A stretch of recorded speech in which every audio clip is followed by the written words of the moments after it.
भविष्य बद्री कितना दूर है अभी?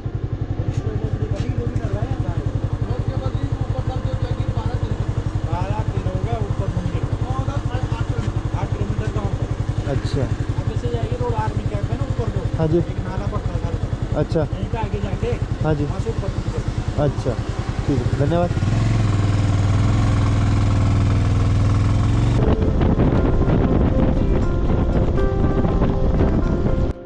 जोशीमठ बद्रीनारायण का शीतकालीन आवास। जहां से जाते हैं दो रास्ते, एक माणा घाटी और दूसरा नीति घाटी।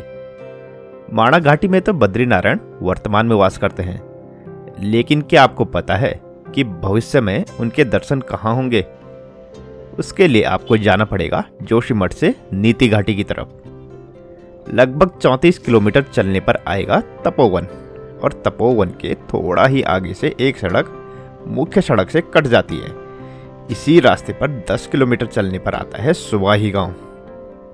सुबाही भविष्य बद्री के रास्ते में पड़ने वाला आखिरी गांव है। भविष्य बद्री कितना दूर है? 3 किलोमीटर हो गए। अच्छा, ऊपर तक रोड है पूरी? सुबाही में रुकने के लिए होम स्टे मिल जाएंगे। यहाँ से 3 किलोमीटर और आगे जाने पर आता है भविष्य बद्री।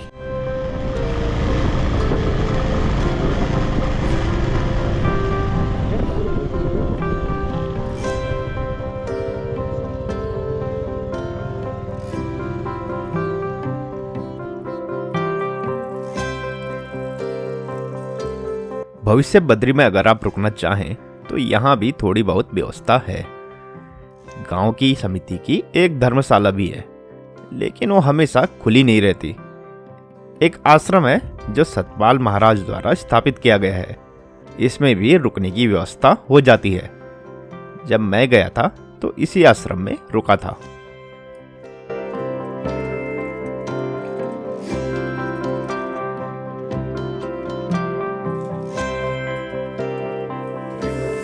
खाने की व्यवस्था भी आश्रम में ही हो जाती है। ठीक है, लेकिन जो आश्रम वाले खुद के लिए बनाएंगे वही खाना पड़ेगा, और अपने जूठे बर्तन भी खुद ही धोने पड़ेंगे। आश्रम का यही नियम होता है। यहाँ रुकने का कोई निर्धारित किराया नहीं है। अपनी श्रद्धा के अनुसार जितना भी बन पड़े दे सकते हैं। 100, 500, 1000, 10,000 जैसा भी सामर्थ्य है। ये सब आखिर में आश्रम में आने वाले यात्रियों के लिए सुविधाएं बढ़ाने में ही काम आएगा। यह कमरा, रजाई वगैरह यहाँ काफ़ी हैं, तो ठंड तो नहीं लगनी चाहिए। बाकी हाफ पॉइंट है यहाँ पर एक, लेकिन इस पर इन्होंने बल्ब लगा रखा। वैसे यूज़ करना होगा मुझे, तो इसको ऊपर लगा सकता हूँ।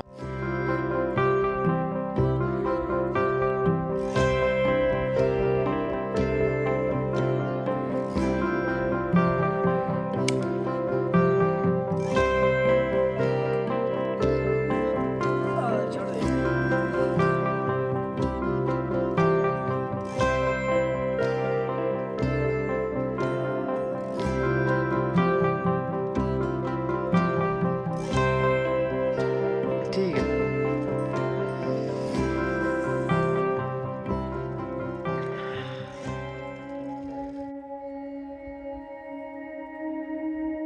भविष्य बद्री समुद्र तल से 2744 मीटर पर स्थित यह मंदिर भगवान बद्रीनाथ का भविष्य का धाम। जी हाँ, भविष्य में बद्रीनाथ यात्रा यहीं होगी। ऐसा क्यों होगा ये भी बताते हैं। कहा जाता है कि ज्योतिर्मठ, जिसे कि जोशीमठ के नाम से भी जाना जाता है, कि नरसिंह मंदिर में उपस्थित भगवान नरसिंह की मूर्ति का एक हाथ धीरे धीरे लगातार पतला हो रहा है। कलयुग का प्रभाव जब बहुत अधिक हो जाएगा तब यह हाथ मूर्ति से टूट जाएगा। इससे प्रलय की सी स्थिति उत्पन्न होगी और नर नारायण पर्वत, जिनके बीच बद्रीनाथ धाम स्थित है, आपस में मिल जाएंगे। इससे बद्रीनाथ धाम लुप्त हो जाएगा और वहां जाने का रास्ता नहीं बचेगा।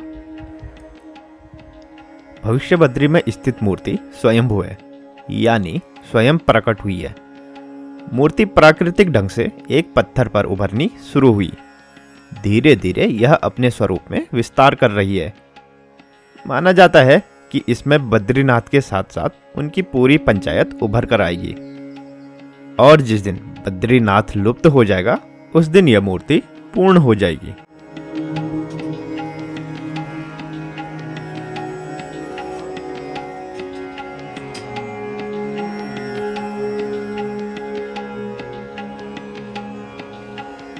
मंदिर से पास में ही एक और शिला रूप धारण कर रही है।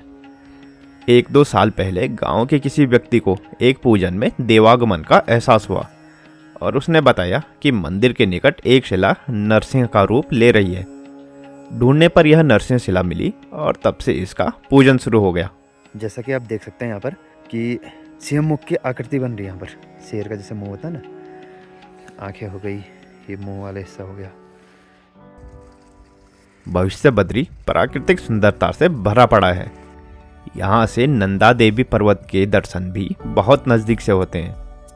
मंदिर के बगल में ही बुग्याल भी है और सर्दियों में यह भी औली जैसा ही बर्फ से ढक जाता है।